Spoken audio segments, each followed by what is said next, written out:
Selamat datang saudara-saudari. Kita belajar bagaimana berjalan dalam hidup sebagai seorang Kristian. Ya. Bila kita menerima penyelamatan Yesus Kristus, kita menjadi makhluk yang baru. Roh kita dihidupkan. Roh Kudus hidup di dalam badan kita, badan kita menjadi mezbah Tuhan. Oleh itu, bila kita menerima penyelamatan Yesus Kristus, hidup kita menjadi baru. Kita tidak akan berdiri sahaja. Kita akan berjalan dengan Tuhan. Tuhan akan membimbing kita pada saat itu dalam riwayat hidup kita. Oleh itu, ini bermakna kita hidup setiap hari dengan Tuhan dan dibimbing oleh Tuhan melalui Roh Kudus. Hidup ini senang sahaja dan bercorak-corak kerana Tuhan Yesus akan membimbing hati kita, minda kita untuk kita menjalani hidup ini di dunia ini. Oleh itu kita tahu bahawa kita mesti menyerahkan hidup kita kepada Tuhan. Adakah kita rela melepaskan segala yang kita kawal dalam hidup kita? Contoh seperti kekuasaan, contoh seperti kekayaan, contoh seperti kemewahan. Bolehkah kita menyerahkan segalanya kepada Tuhan? Sebagaimana kita menyerahkan nyawa kita kepada Tuhan. Kita berkata, Tuhan, saya menyerahkan hidup saya kepada kamu. Tolonglah menyempurnakan hidup saya, supaya saya boleh hidup dibimbing oleh Roh Kudus, dibimbing oleh Roh Tuhan yang sempurna. Minda dan hati kita mesti bersatu, rela, badan kita berjalan seterusnya. Itulah bagaimana kita boleh berjalan dengan Tuhan. Oleh itu, dalam perjalanan ini, kita mesti menyerahkan segala kepada Tuhan. Kita mesti berkomunikasi dengan Tuhan.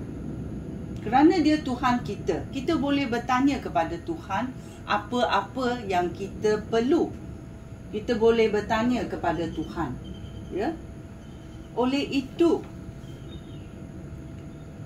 kita boleh mendengar apa kejawapan daripada Tuhan. Dan kita mesti juga menghormati atau menyerah kepada apa yang dikatakan oleh Roh Kudus Allah.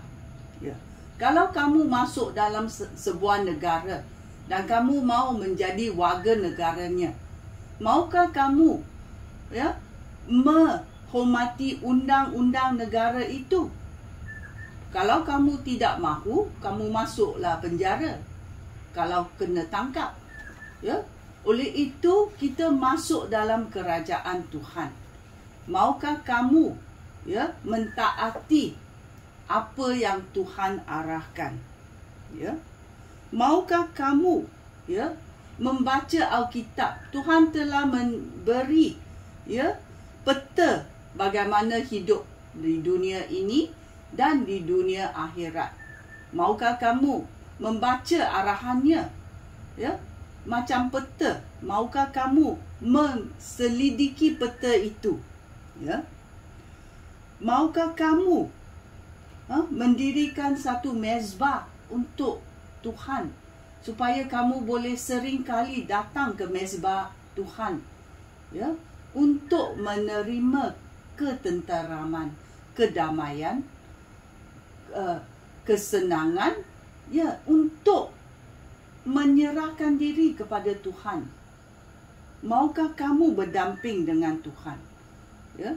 Maukah kamu menyebarkan berita baik ini kepada orang lain?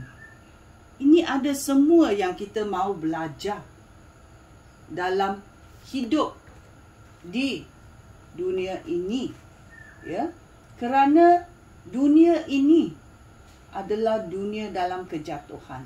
Tetapi bila kita menerima penyelamatan Yesus Kristus, Tuhan memberi kita kesempatan sekarang untuk mengalami kerajaannya di dunia kejatuhan ini. Kerana banyak orang yang belum menerima penyelamatan Yesus Kristus putus asa, hidup dalam penderitaan yang dialaminya, dan mereka tidak ada harapan. Maukah kamu menjadi harapan itu untuk mengarahkan orang supaya tahu ada harapan dalam Tuhan, ya, ada harapan dalam akhiratnya. Kita tidak semata-mata datang ke dunia ini untuk enjoy, ya. Ada matlamatnya, ya. Ada matlamat Tuhan untuk kita datang ke dunia ini. Kalau tugas kita sudah habis, bolehlah balik kepada Tuhan. Oleh itu, setiap hari kita bersyukur dan berdoa supaya Tuhan mengarahkan hidup kita, supaya kita tahu berjalan dalam kegembiraan Tuhan. Kerana kurniaan Tuhan itu setiap hari datang seperti fajar, ya, fajar menyingsing. Sekian, terima kasih. Shalom.